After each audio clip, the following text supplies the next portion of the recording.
Sir. हाँ Bapat. Sir, Amjad Khan नाम का अपराधी जो परोल पर बाहर आया था, जब से बाहर आया यहाँ पर हाजिरी देने नहीं आ रहा। क्या?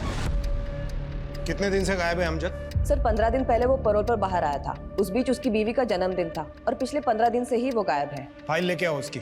Yes sir.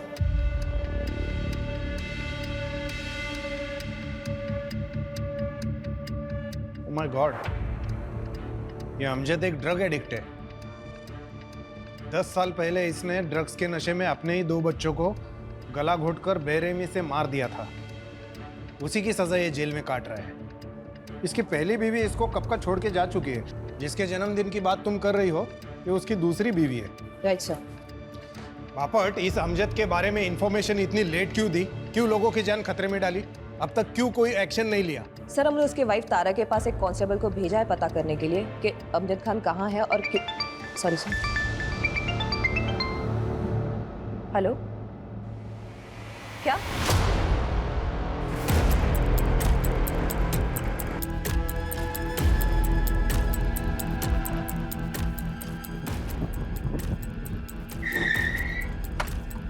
यहाँ पे दरवाजा तोड़ा।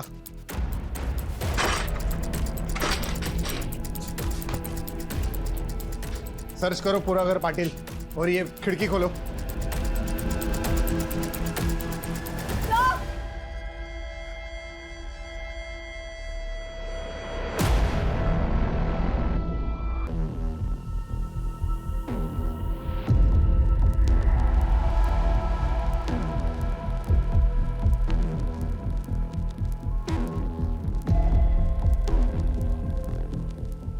एक काम करो, इस स्टूल की और बॉडी की हाइट मेजर करो। Sir. I have a strong doubt कि इस स्टूल पर चढ़ने के बाद भी इसका हाथ ऊपर तक पहुंचा होगा। सर, आसपास के लोगों का कहना है उन्होंने अमजद को देखा था यहाँ।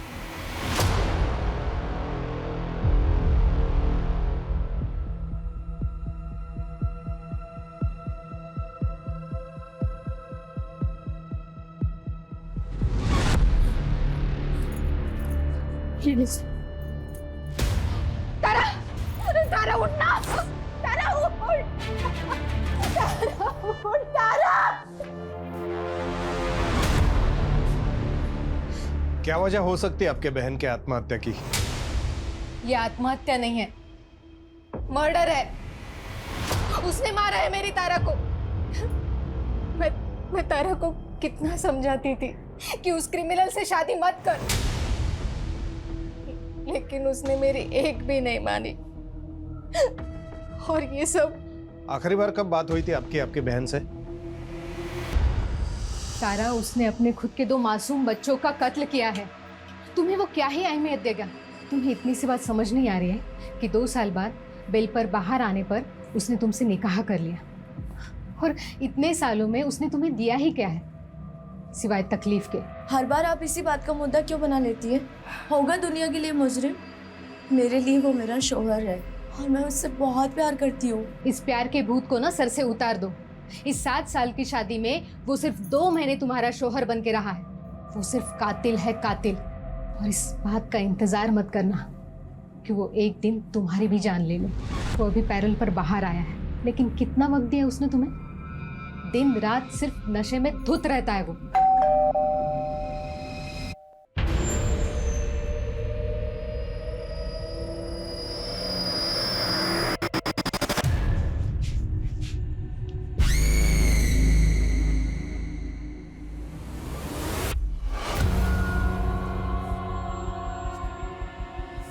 उस दिन भी नशे में धुत था वो।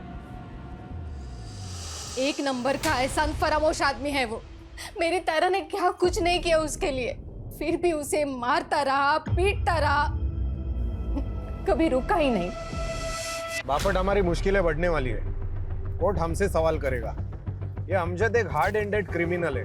हो सकता है ये तारा के मर्डर के पीछे भी वही हो। इस अमजद को किसी भी हाल में पकड़ना होगा, इससे पहले कि वो और क्राइम करे। एक काम करो, इन 10 सालों में उसने क्या किया, कहाँ गया, किससे मिला, सब पता कर। अम्मी, अब्बू, जल्दी आइए ना। अरे आ रहे हैं भाई। अम्मी, मेरी प्यारी अम्मी, अल्लाह ने उन्हें सुपरमैन बनाया है। वो दिन रात हम सब का ख्याल रखती है पर कभी नहीं थकती है। अरे भाईजान, अम्मी तो औरत है, वो कैसे सुपरमैन हो सकती है? वो तो सुपर वुमन है ना?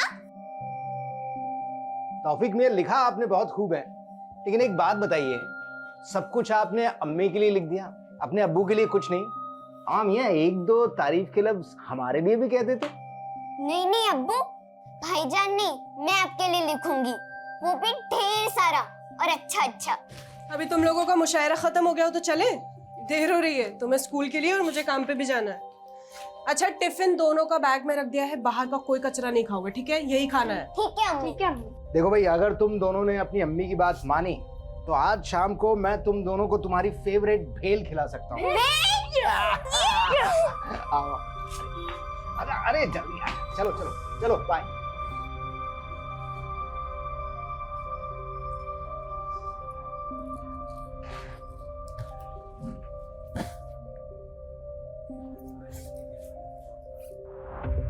सर, ये तारा की पोस्टमार्टम रिपोर्ट। सर, उसके शरीर में कोई सब्सटेंस, जहर या नशीला पदार्थ नहीं मिला।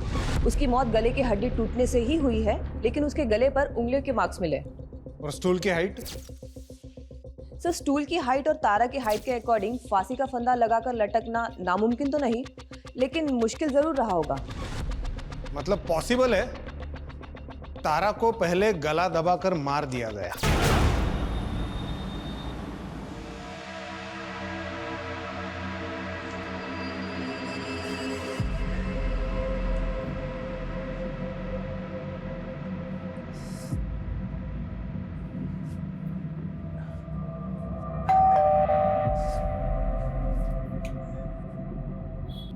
सर, मैं वो औरतों की जरूरत का सामान बेचती हूँ, आपके घर में कोई औरत है तो प्लीज बुला दीजिए।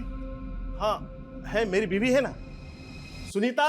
अगे सुनीता, बाहर है। शायद वो बाथरूम में होगी। अरे आप बाहर क्यों खड़ी है? अंदर आइए, अंदर आके उसे आराम से समझा दीजिए। आइए आइए आइए।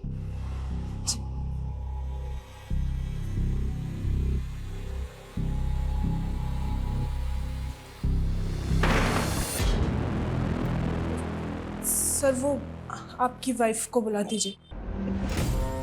होगी तो आएगी ना। अरे यार, तुम भी हमारी जरूरत को समझो ना।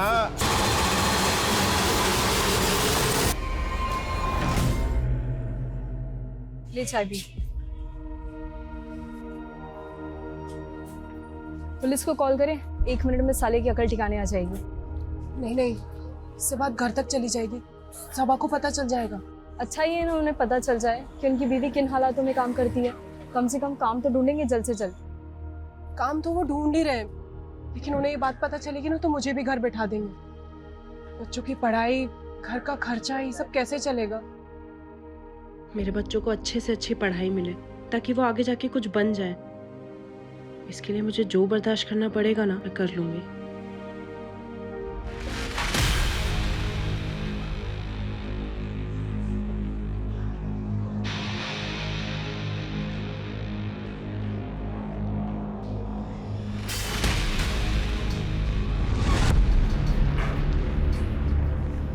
ये पूरी लिस्ट क्रॉस चेक करवाओ।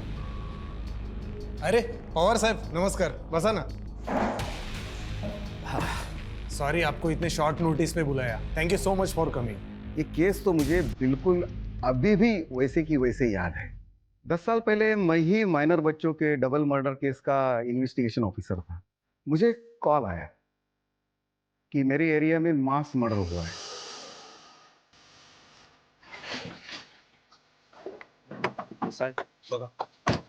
आगा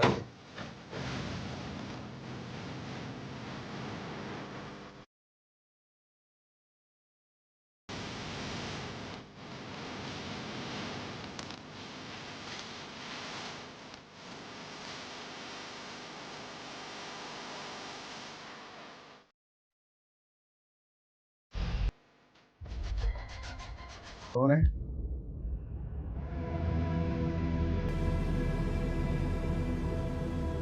अरे बच्चों को क्यों मारा?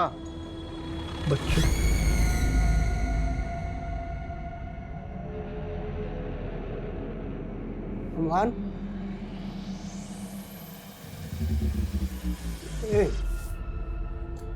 फिजा, उठना। क्या हुआ इनको? साले अपने ही बच्चों को मारकर उनका मर्डर करके इनोसेंट बनने का नाटक कर रहा है?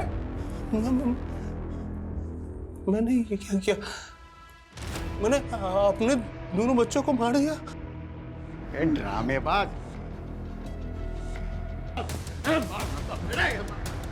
साले चला गया गाड़ी टगा ला। बॉडी पोस्टमार्टम के लिए भेज दो। दोनों बच्चों को गला दबाकर मारा गया था।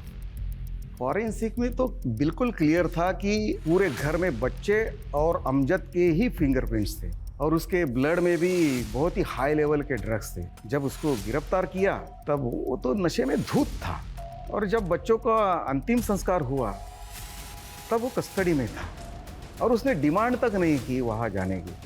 पवार साहब, हमें डाउट है कि तारा का मर्डर भी उसी ने किया है। तारा के गले पर फिंगरप्रिंट्स मिले हैं हमें। प्रॉब्लम यह है कि इतना खतरनाक गुनहगार गायब झाला है और पता नहीं वो आगे जाके क्या करेगा।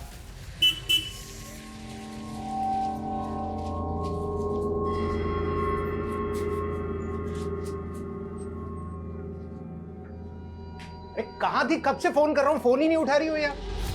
कहाँ थी मतलब? काम पे थी ना। वो फोन साइलेंट है इसलिए पता नहीं चला। अरे वो तौफीक और रजिया अभी तक स्कूल से घर नहीं लौटे। क्या मतलब? घर नहीं लौटे मतलब क्या? आप ही जाते हो ना उन्हें लेने के लिए? अरे वो मैं थोड़ा सा लेट हो गया था, वहां गया तो गार्ड ने बोला कि बच्चे तो घर के लिए निकल गए स्कूल से। अरे ऐसे कैसे निकल गए? और वो वॉचमैन क्या कर रहा था? इतने छोटे बच्चे को अकेले कैसे जाने दिया उसने? अरे मैं कैसे बता सकता हूँ यार, मुझसे क्यों पूछ रही हो ऐसे फालतू के सवाल? अरे क्योंकि आपकी जिम्मेदारी बनती थी। बच्चे, पता नहीं मेरे बच्चे कहाँ होंगे, किस हाल में होंगे। सब मेरे बच्चों को ढूंढना होगा। आसपास ही होंगे। अरे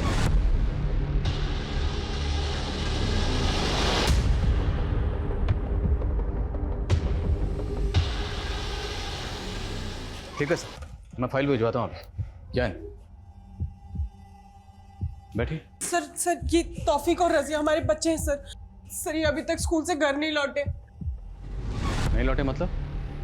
बच्चे स्कूल से घर खुद आते हैं, कोई लेने नहीं जाता? कोई स्कूल बस या वैन? सर इनकी छुट्टी के वक्त मैं काम पे रहती हूँ तो सबा उनको लेने जाते हैं। आज इनको थोड़ी देर हो गई तो वॉचमैन ने उनको रोका ही नहीं, बस जाने दिया। किस स्कूल में पढ़ते हैं? सर मैंने दोनों बच्चों को रोकने की कोशिश की, दोनों बच्चों ने मुझे बेवकूफ़ बनाया और वहाँ से भाग गए सर, और मैं कुछ नहीं कर पाया। अंकल जाने दो ना, हम बड़े हो गए हैं, हम अपने घर खुद से जा सकते हैं। मुझे मालूम है तुम दोनों बड़े हो गए हो, पर अभी चुपचाप वहाँ बैठो। जब तक तुम दोनों को लेने नहीं आता तब तक वहाँ से हिलोगे भी नहीं। चलो बैठो। भाईजान भागो! अरे बच्चों, अरे बच्चों! बच्चों ने तुझे बेवकूफ़ नहीं बनाया, तो हमें बेवकूफ़ बनाने की कोशिश कर रहा है। यकीन कीजिए मेरा, सच बोल रहा हूँ मैं। सीसीटीवी फुटेज देखेंगे ना, सब पता चल जाएगा सच बोल रहा है या झूठ बोल रहा है। सीसीटीवी कैमरा तो लगा है ना? सर कैमरा लगे तो हैं पर काफ़ी टाइम से खराब है वो। तुम लोग ना स्कूल के आसपास देखो, अगर कोई सीसीटीवी है तो उसकी फुटेज निकलवाओ सर। और तुम अगर बाद में पता चला ना कि कुछ झूठ बोला तो लंबा अंदर जाओगे। सर सच बोल रहा हूँ, यकीन कीजिए मेरा। सर हमें सर ये स्कूल के पास का सीसीटीवी फुटेज मिला है, उसमें बच्चे किसी आदमी से बात कर रहे हैं, लेकिन सर इसका चेहरा नहीं दिखाई दे रहा। अगर इसी आदमी ने बच्चों को गायब किया है तो मतलब ये पहले से जानता था कि बच्चे स्कूल से घर अकेले जाने वाले हैं। है कौन ये आदमी? साहब इसमें चेहरा तो दिखाई नहीं दे रहा है, ऐसे कैसे पहचानूं ये कौन है? एक दूंगा ना कान के नीचे, सब याद आ जाएगा। सर यकीन कीजिए मैंने कुछ भी नहीं किया, मुझे कुछ भी नहीं मालूम सर।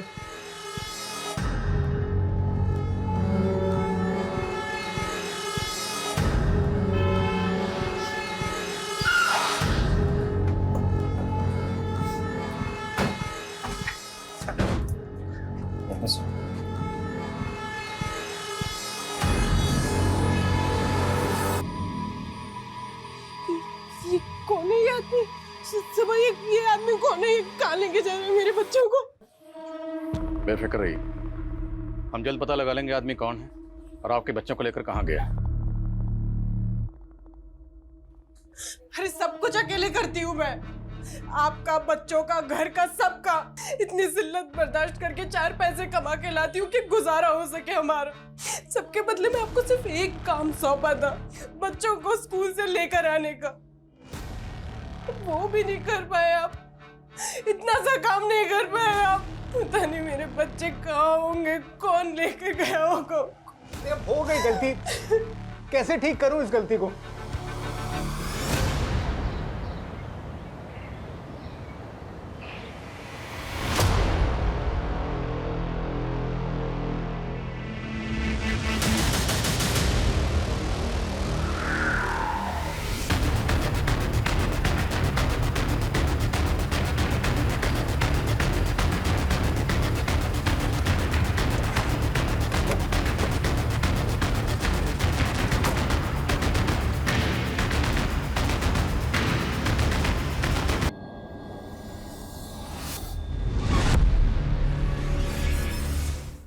दोनों बच्चों के गले पे निशान, शायद गला दबा के मारा गया। सर बॉडी की स्टिफनेस को देख के लग रहा है मर्डर 4-5 घंटे पहले हो चुका है। वहशी दरिंदा कौन है जो इन दोनों बच्चों को बहला फुसलाकर अपने साथ ले गया, जान से मारा और मारने के बाद दोनों लाशें यहाँ फेंक गया? दोनों बॉडीज को पोस्टमार्टम के लिए भेजो। सर मैं नहीं जी पाऊंगी, मेरे बच्चों पे मेरे बच्चे। मैं मर जाऊंगी, मैं मर जाऊंगी, मैं मर जाऊंगी। संभाल खुद। मेरे बच्चों के बिना मैं नहीं जी पाऊंगी, मेरे बच्चे। सारी गलती मेरी है। अगर किसी को मरना चाहिए तो मुझे मरना चाहिए। मुझे कोई हक नहीं है जीने का। मेरे बच्चों का ख्याल नहीं, मैं मर जाऊंगी, मेरे बच्चों का। नाज, नाज, नाज, नाज।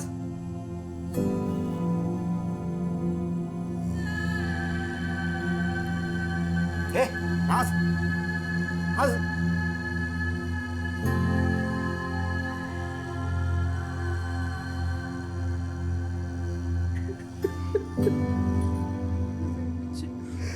सब मेरे बच्चे, मेरे बच्चे।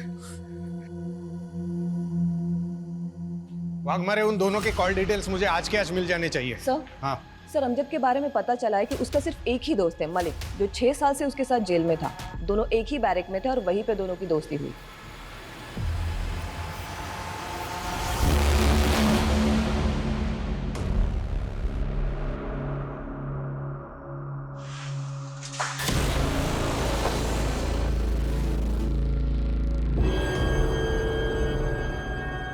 मुझे तो यकीन ही नहीं हो रहा है तारा इस दुनिया में नहीं रही। पता है हमें, अमजद और तू 6 साल जेल में एक ही सेल में थे। काफी अच्छी दोस्ती है तुम्हारी। चल बता, अमजद क्या प्लान कर रहा था आणि आता कुठे है तू? साहब कुछ बोल नहीं सकते उसके बारे में, कोई भरोसा नहीं है उसका। वो कब क्या करेगा, बहुत उल्टी खोपड़ी का आदमी है वो।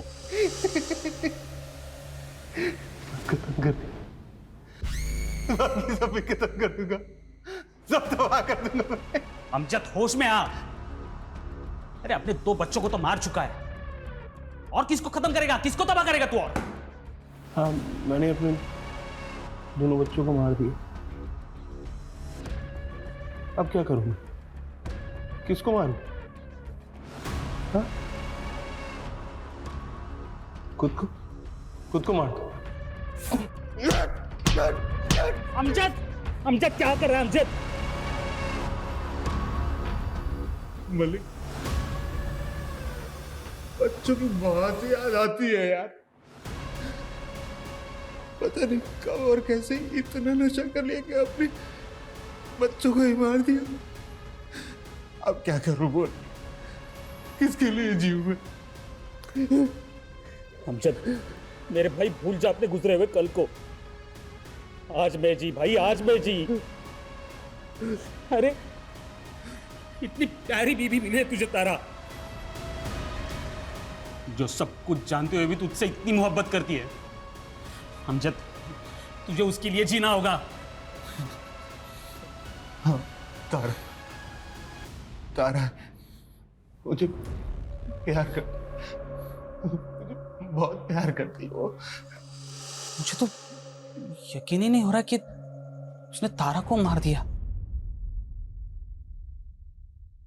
मैं जब बेल पे बाहर आ रहा था तो वो मुझसे गिड़गिड़ा के कह रहा था कि मैं जाके तारा से मिलूं, उसका ख्याल रखूं। तो तू मिला था तारा से? हाँ साहब। जी सलाम वालेकुम, मैं मलिक, अमजद का दोस्त। अरे वालेकुम अस्सलाम, जानती हूँ आपको, बहुत सुना है आपके बारे में अमजद से। आइए ना, अंदर आइए। अमजद को बहुत फिक्र रहती है आपकी, बार बार जेल में आप ही का नाम लेता रहता है। मैं जब बेल पे बाहर आ रहा था तो उसने कम से कम 1000 बार बोला होगा मुझे कि मैं आपसे आके मिलूं, आपकी जरूरतों को समझ लूं।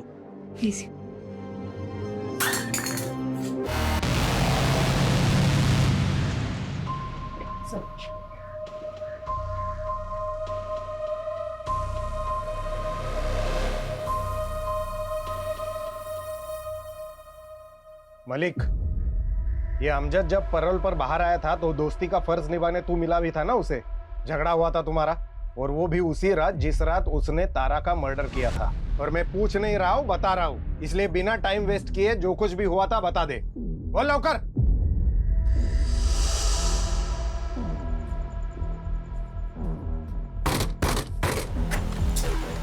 अमजद, तू यहाँ? साली कमीने, दोस्त बोलता है मेरे को, पीठ में छुरा भोंक दिया दोस्त के। क्या बोला था? मेरी तारा का ख्याल रखना। गद्दारी करती है। अरे चुप कर साले नशेड़ी, कुछ भी बकवास करता रहता है। क्या बोला उसको? वो मेरे को रूखा रूखा जवाब क्या को देती है? मेरे को पहला जैसा प्यार नहीं करती है। मेरे को हगालती क्या को? साले हमेशा ऐसे गुस्से में घूमेगा? अरे जरा शांत दिमाग से बैठकर सोच लिया कर कभी। 6 साल हो गए तुम लोगों के निकाह को, निकाह के बाद से तू जेल में है। क्यों वो तेरा इंतजार करेगी इतना? हो सकता है वो किसी और को चाहने लगी हो, किसी और से प्यार करने लगी। वो मेरे अलावा किसी से प्यार नहीं कर सकती, मुझे नहीं छोड़ सकती। और सुन ना, मैं उसे छोड़ नहीं दूंगा, मैं सबको सीधा कर दूंगा। ये अमजद पैरोल पे बाहर आया ताकि तारा के साथ वक्त बिता सके, उसका जन्मदिन मना सके। लेकिन बाद में उसको पता चला कि तारा को अब उसमें कोई इंटरेस्ट नहीं है, शायद उसके लाइफ में कोई और आ गया है। लेकिन ये अमजद अब है कहां और क्या करने वाला है कुछ नहीं पता।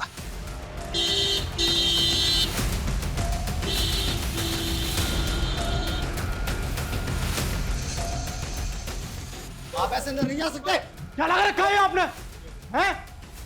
हाथ पे आप धर के बैठे हो, कुछ नहीं कर रहे हो आप। अरे जबकि आपको पता है वो आदमी कौन था जो बच्चों को लेकर गया, उनका मर्डर कर दिया, फिर भी कुछ नहीं कर रहे आप। देखिए 48 घंटे आपके पास, सिर्फ 48 घंटे। अगर बच्चों को इंसाफ नहीं मिला ना तो मैं वादा करता हूं आपसे कि जो भी होगा उसके जिम्मेदार आप होंगे। और ये आवाज सुन रहे हैं ना आप, और आवाज ये और ऊंची होती जाएगी, थमेगी नहीं, और फिर आप आंखें नहीं मूंद पाओगे। 48 घंटे। एक तो ये फवाद खान जैसे छुटभैया मोहल्ले के नेताओं ने और दिमाग खराब कर रखा है। अरे ये गली मोहल्ले के नेताओं की फिक्र नहीं है मुझे फिक्र है इस केस की। 2 मासूम बच्चों के मर्डर का केस है। चिंगारी को शोला बनने में वक्त नहीं लगेगा, ज्यादा वक्त नहीं है हमारे पास। स्कूल के आसपास एक एक आदमी से पता करो, किसी ने तो कुछ देखा होगा। सर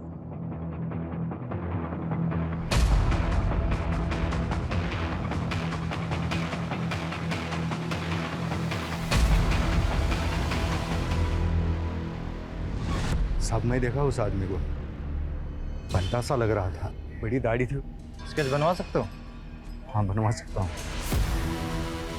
सर, अमजद को आखिरी बार कोल्हापुर बस स्टैंड पर देखा गया था। मुझे लगता है शहर छोड़कर भाग गया होगा। लेकिन भाग कर गया कहां होगा? ठीक है, ये स्केच डिपार्टमेंट की साइट पे अपलोड करो, शायद कहीं से कोई इन्फॉर्मेशन मिले। किसी भी तरह से पता करो ये आदमी कौन है। तो छोटे मासूम बच्चों की मौत का मामला है, केस को हल्के में नहीं ले सकते। इस स्केच को बच्चों के घर वालों को दिखाते हैं, शायद वो बता पाए कि आदमी कौन है। सर नहीं सर, मैंने इसे कभी नहीं देखा। सर, ये मेरे बच्चों को कैसे जानता है पता नहीं। हमारी दुनिया तहस नहस कर दी सर, सब उजाड़ दिया।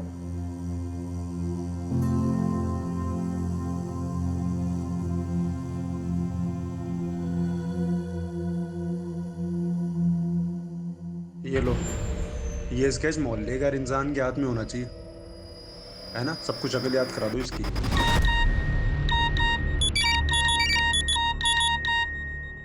तुम सबके सब लोग कर क्या रहे हो? सो रहे हो क्या? जो स्केच डिपार्टमेंट की साइट पे लोड होने के लिए बना था वो लोगों के मोबाइल में घूम रहा है, मैसेजिंग ऐप पर। कैसे लीक हुआ ये? हाँ?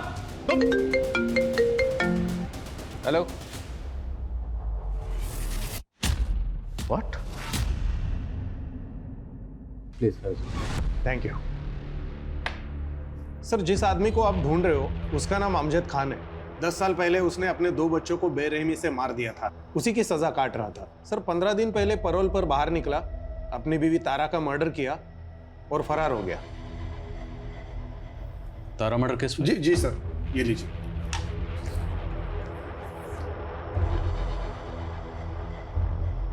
सर ये अमजद खान है और ये तारा उसकी दूसरी बीवी, और सर ये 2 बच्चे जिनको अमजद ने मार दिया था।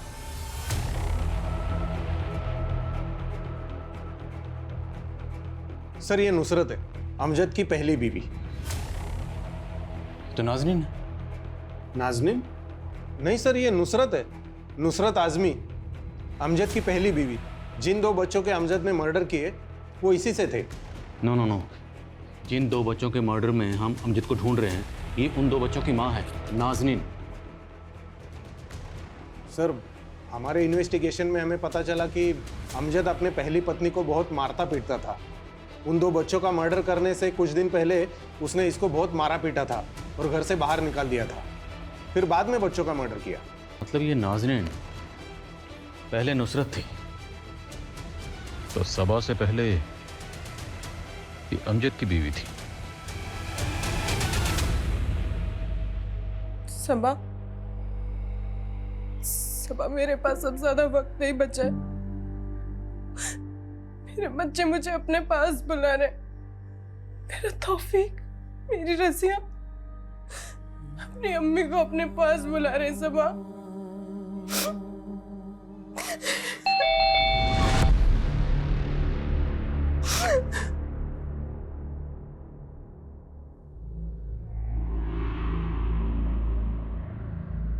उस वीडियो में आपके बच्चों के साथ जाते हुए जो आदमी दिखाई दे रहा है ये उस आदमी का स्केच है।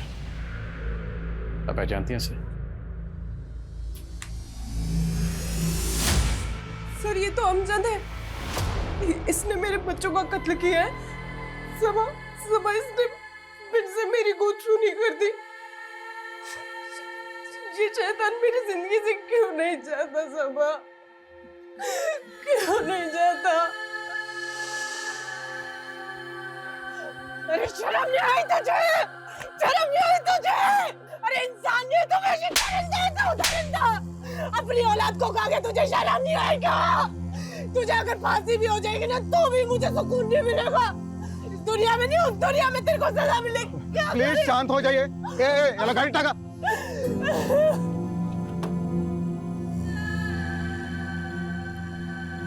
मैं उस इंसान के साये से भी दूर जाना चाहती थी, इसलिए मैंने उस घर से अपने बच्चों की यादें समेटी और वहां से निकल गई। और मैं फिर यहाँ आ गई अपनी खाला के घर। सबा मेरी खाला के पड़ोसी थे। अमजद की औलाद तौफीक मेरी गोद में होते हुए भी सबा ने मुझसे मोहब्बत की, मेरे लिए निकाह का पैगाम भेजा। खाला के समझाने के बाद मैंने सबा से निकाह कर लिया और शादी के कुछ साल बाद रजिया पैदा हुई। बहुत खुशहाल परिवार था सर हमारा, लेकिन इस अमजद ने इसने एक बार फिर से मेरी गोद सूनी कर दी। सब कुछ खत्म कर दिया इसने।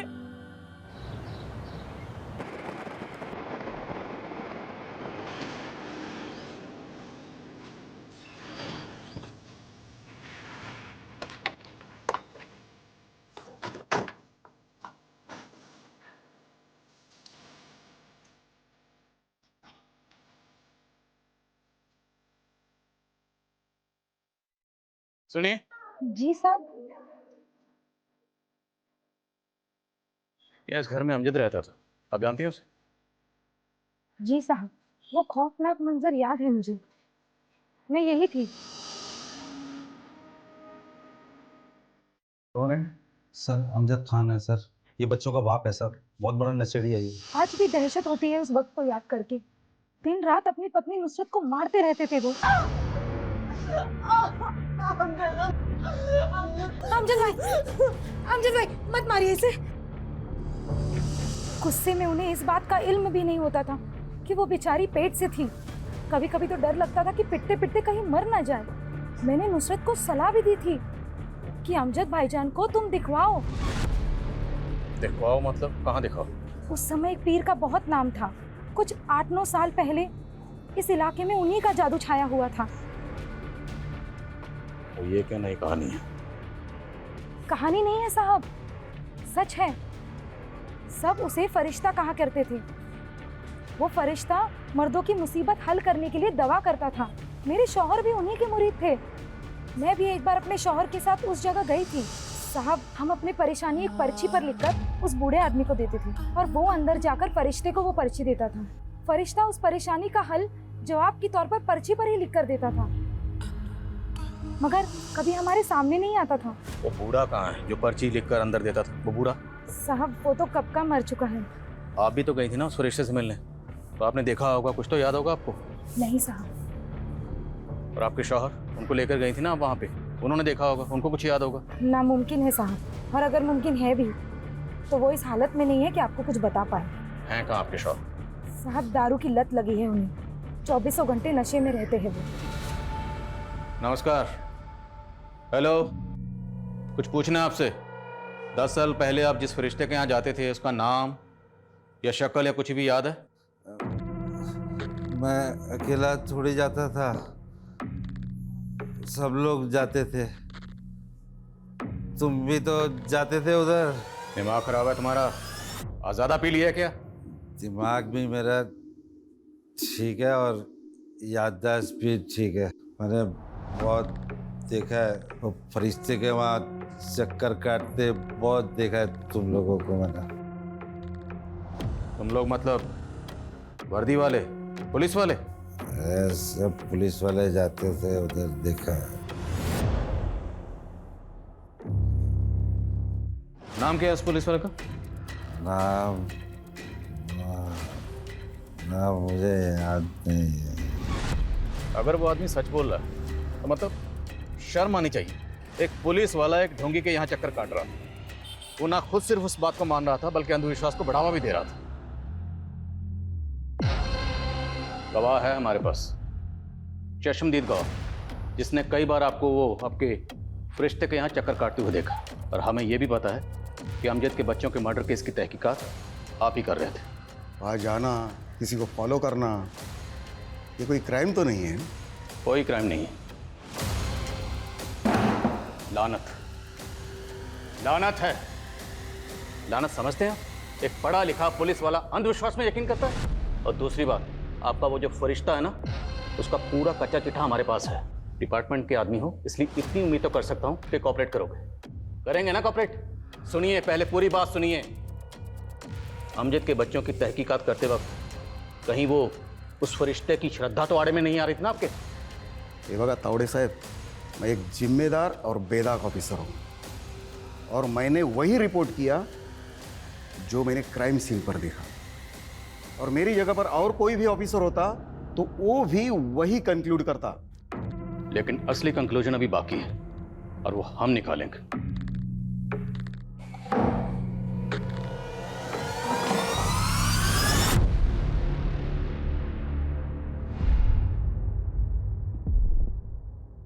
सर, पता चल गया थाने में फरिश्ते की दुकान चलाने में मदद कौन कर रहा था। कौन है? सर, मेरे बच्चों का कत्ल हुआ है और अब मेरे साथ ही मुजरिमों जैसा बर्ताव कर रहे हैं। बहुत होगी तेरी नौटंकी, और अब सवाल हम पूछेंगे, तुम सिर्फ जवाब दोगी। वैसे एक बात बताओ, तुम्हें किस नाम से बुलाएं? नुसरत या नाज़नीन? अमजद की बीवी या सबा की बीवी? या फिर सब मर्दों के मर्ज की एक ही दवा, ये फरिश्ता? तो फरिश्ता नहीं, नागिन है जो अपने बच्चों को ढस गई। 10 साल पहले वो पीआई पवार तेरा क्लाइंट था ना? क्लाइंट नहीं, फॉलोवर। फॉलोअर नहीं, अंधविश्वासी। और पवार के अलावा तेरे कोल्हापुर में जितने क्लाइंट थे ना, सबकी लिस्ट है हमारे पास। उसकी भी, जिसकी मदद से तुम थाने में अपने कर्मकांड की दुकान चला रही थी, सबका पता चल गया हमें। झूठ है सर ये।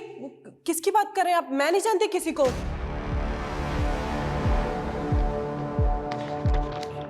ये मेरा आशिक, जिससे तुम दिन में 10 बार बात करती थी, बार बार लगातार, जिसके साथ तेरा अफेयर था। 10 साल पहले तुमने अपने और अमजद के बच्चों का कत्ल किया और पीआई पवार के साथ मिलकर अमजद को ही फंसा दिया। और फिर कुछ दिन पहले यहाँ आकर अमजद के बेटे तौफीक और सबा की बेटी रजिया का कत्ल किया और एक बार फिर से अमजद को फंसा दिया, क्योंकि तुम जानती थी अमजद जमानत पर बाहर आया है, उस पर पहले ही अपने बच्चों के मर्डर का केस चल रहा है, तो इस बार भी पुलिस का शक उसी पे जाएगा, जबकि मर्डर किया तुमने। बोल, क्यों खा गई बच्चों को? मैं अपनी ताकत बढ़ाना चाहती थी। 10 साल पहले मैंने ख्वाब देखा था कि अगर मैं अपने बच्चों की कुर्बानी दे दूंगी तो मेरी पावर बढ़ जाएगी, लेकिन मैं जेल नहीं जा सकती थी, तो मैंने अमजद का इस्तेमाल किया। अमजद बच्चों के कत्ल के जुर्म में जेल गया और मैं कोल्हापुर से थाने आ गई। तौफीक और रजिया, उनको भी पावर बढ़ाने के लिए मारा? मैं कोल्हापुर की तरह थाने में भी लोगों की मदद करना चाहती थी फरिश्ता बनकर, पर ये मैं अकेले नहीं कर सकती थी, मुझे किसी की ज़रूरत थी। फिर एक दिन मुझे फवाद मिला। हमारे पास तेरे खिलाफ बहुत सारे सबूत हैं। तेरी कार भी उसी एरिया में मिली जहाँ बच्चों का मर्डर हुआ, उनकी बॉडी मिली। तो चल अब सच सच बता, तौफीक और रजिया को क्यों मारा? मैं नाजनीन से प्यार करता था। 10 साल पहले जब मैं उसके पास अपनी मुश्किलों का हल मांगने गया था, तब तुमने कुछ गलत काम किए हैं जो तुम्हें कामयाब नहीं होने दे रही। सलाम चाचा। सलाम। रुको रुको, अरे उनके बताए उपाय से काम हुआ मेरा। रिश्ते का हाथ चूमकर शुक्रिया अदा करूंगा, बस कुछ नहीं। चाचा जाने कर दूंगा, जाने दीजिए। ऐसी ज़हनी और करिश्माई औरत मुझे ज़िंदगी में नहीं दिखी, पर एक दिन पता चला वो कहीं चली गई। फिर कुछ समय बाद वो मुझे यहाँ थाने में मिली। मैं उसे खोना नहीं चाहता था, इसलिए मैंने उसे अपने प्यार के बारे में बताया और फिर हमारा अफेयर शुरू हो गया। फवाद, मैंने फिर से वो ख्वाब देखा है, बच्चों की कुर्बानी देनी होगी, उससे मेरी ताकत में इजाफा होगा। लेकिन उसके बाद हम निकाह कर लेंगे। मैं तुमसे और दूर नहीं रह सकता। मुझे पता था अमजद पैरोल पे बाहर आया, उसकी बीवी ने खुदकुशी कर लिया। मैं जानती थी वो मुझे मिलने और अपनी औलाद तौफीक को देखने ज़रूर आएगा। वो जब मैं जेल गया था तो तुम पेट से थी ना? क्या हुआ था बता ना। बेटा हुआ था। कहाँ है? मेरा है एक बार। ठीक है, बच्चे अभी स्कूल गए, 12:30 बजे छूटेंगे। फवाद, जिस मौके की हमें तलाश थी वो मौका खुद चल के हमारे पास आ गया। सबा हमेशा बच्चों को लेने देरी से पहुंचता था और बच्चे स्कूल से निकल गए और मेरी तरकीब काम कर गई। तौफीक बेटा, मैं अमजद हूँ, तुम्हारी अम्मी का दोस्त। ये चॉकलेट ले लो। नहीं, हमें कुछ नहीं चाहिए। थोड़ी दूर पर हमारे अब्बा हमें मिल जाएंगे, आप जाइए।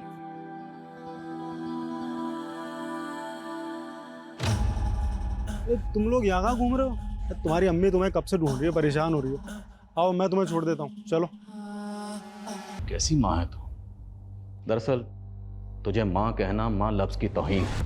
अपने ही 4 बच्चों को खा गई और जरा अफसोस नहीं, और फंसाया भी किसको? बच्चों के बाप को। तुझे जहन्नुम में भी जगह नहीं मिलेगी। हमें अमजद को जल्द से जल्द ढूंढना होगा। उसकी ज़हनी हालत ठीक नहीं है। इससे पहले कि वो खुद को नुकसान पहुंचाए, उसे ढूंढना होगा और इस केस को रीओपन करना होगा ताकि उसको इंसाफ मिल सके। सब